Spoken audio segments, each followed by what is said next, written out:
ટ્રેનના પલ્સ ખબર પડી, હાર્ટના પલ્સ તો છે પણ ટ્રેનના પલ્સ. તો એ ઋષિમુનિઓ એને 15 વર્ષે કહેતા. આજનું સાયન્સ એને આલ્ફા લેવલ, બધાની ફ્રીક્વન્સી મેં કીધી ને, આલ્ફા લેવલની ફ્રીક્વન્સી. બીટાની કેટલી ચાર અવસ્થા હોય, કેટલી અવસ્થા લખતા જવાનું. થોડુંક મારે રીત કરાવવું. બ્રેનની ફ્રીક્વન્સી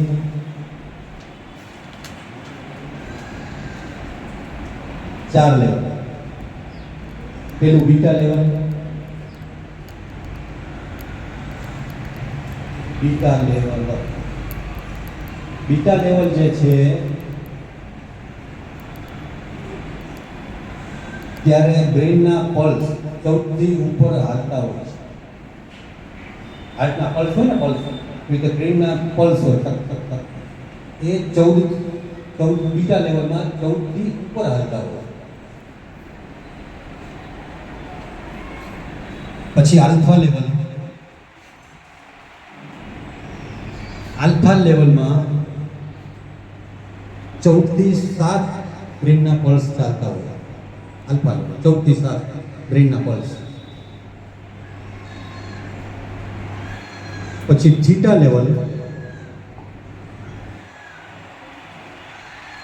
લેવલમાં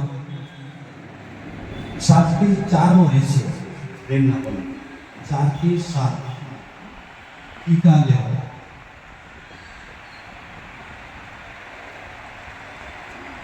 પછી ડેલ્ટા લેવલમાં 4 થી નીચે, ડેલ્ટા લેવલમાં 4 થી નીચે કોમા અવસ્થા.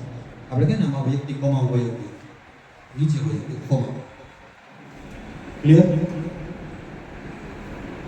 હવે 14 થી ઉપર જે પલ્સ ચાલતા હોય બીટા લેવલ, એ જાગૃત અવસ્થા કહેવાય. શું કહેવાય? જાગૃત અવસ્થા. અને સાઈડમાં કાઉન્ટ કરી નાખો. બીટા લેવલની સામે લખી નાખો જાગૃત અવસ્થા. આલ્ફા લેવલ છે એ અર્ધજાગૃત અવસ્થા. અર્ધજાગૃત કહી શકાય, સપનું કહી શકાય. સપનીની અવસ્થા એ જ છે.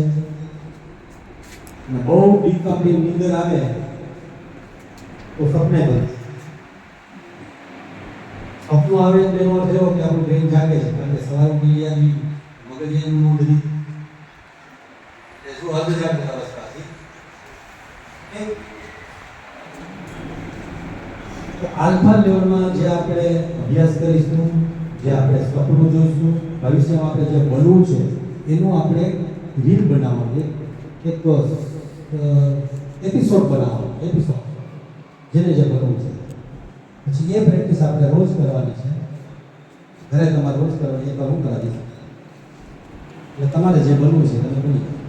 કેમ બનવું છે, કેમ થશે, કેમ નહીં થાય, મારે માર્ક્સ આપતા નહીં આવે, પાસ થાવ નહીં થાવ, ઇન્ટરવ્યુમાં જાય છે, પાસ થાય નહીં તો જે હોય તમારે કાંઈ વિચારવાનું નથી. તમારે ખાલી એ ચિત્રની ભાષા.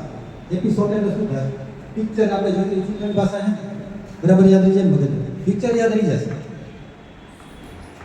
ને કોઈ સ્ટોરી આપણને કહેતું હોય તો એ સ્ટોરી બોલે છે, પણ મગજની અંદર એક ચિત્ર ચાલુ થઈ જાય છે, કાલ્પનિક ચિત્ર ચાલુ થાય. ક્લિયર? તો લાસ્ટ ટાઈમ એને પૂછ્યું હતું, એના આગલા ક્લાસમાં પૂછ્યું હતું કે તમારે શું બનવું છે. તમે 9-10 ધોરણ સુધી આવી ગયા, કોઈ 11માં છે, તમે શું બનવા માંગો છો? બધા નક્કી છે આની નોંધવું તો કાંઈ નહીં, પૂછી કાંઈ બીજા.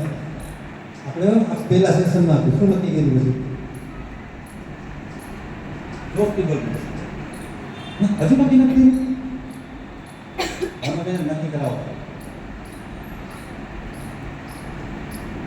તું લાસ્ટ ટાઈમ તો હતો ને, મેં કીધું તો નક્કી કરી દો. હાલો જલ્દી કરો, ટાઈમ જાય છે, આપણી પાસે નથી. ગમે તે નહીં, પણ આપણે નિરાંતે વિચાર કરે. તમે જે કરી શકો એ તમે બનો, કારણ કે તમે લઈને આવ્યા. તમે નહીં આગળ ઓળો મારો ભાઈ બધા ડૉક્ટર બને, હું ડૉક્ટર ભરું નહીં, એ બની જશે ને આપણે કમ્પાઉન્ડર નહીં કરું. જઈ ગયું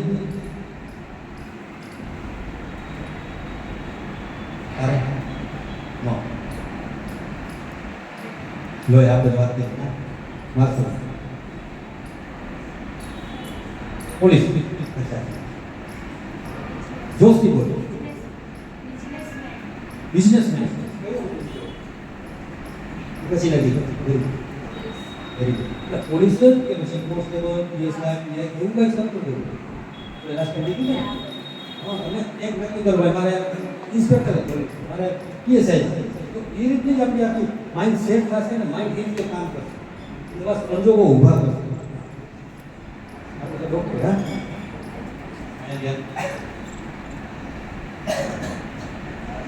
અરે कलेक्टर है ये क्या बात है हैं સરસ સરસ. હવે પછી હવે જે લોકોને નક્કી કરવાનું લાસ્ટ ટાઈમ નક્કી કરી આવો, હું જે પ્રેક્ટિસ કરાવું એમાં તમને મારે એ પ્રેક્ટિસ કરાવવાની છે એમ તમે સમજતા. લાસ્ટ ટાઈમ મેં કીધું જે સપના જો હોય સાકાર. લાસ્ટ ટાઈમ એક બે દાખલા આવ્યા હતા તો મનની શક્તિ કેટલી કેટલી ભયંકર ભૂકા બોલાવી. એક મેં અમેરિકાનો દાખલો દીધો હતો, પ્રલય આવ્યો મોટો, મનની શક્તિ વિચાર તો કરો તો પહાડના પહાડ તોડી નાખે. આપણે બનવામાં શું લાસ્ટ ટાઈમ બધાએ નક્કી કરવાનું ખૂબ ને તમારે જે બનવું એ ભાઈને પૂછો, ભાઈને પૂછો એવું ન કરવા. તમારામાં કઈ સ્કિલ છે, તમે શું તમને શેમાં જાજો ઇન્ટરેસ્ટ છે એ જ વિષય તમે પકડો.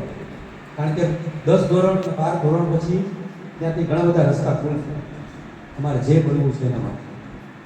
અને બીજું જે બનવું છે એના માટે એક તો એક અભ્યાસની કેટેગરી હોય ને કે ભાઈ આટલા માર્ક્સ હોય તો તમને ડૉક્ટરમાં એડમિશન મળે, આટલા માર્ક્સ હોય તો આટલું મળે, આટલું હોય તો આટલું મળે. યસ નો તો ફાઇનલ છે ને. તો આ જે બીજો અભ્યાસ કરીએ છીએ આપણે ઊંચી ટકાવારી માટે કરીએ. આપણે 95 બધા બેઠા 95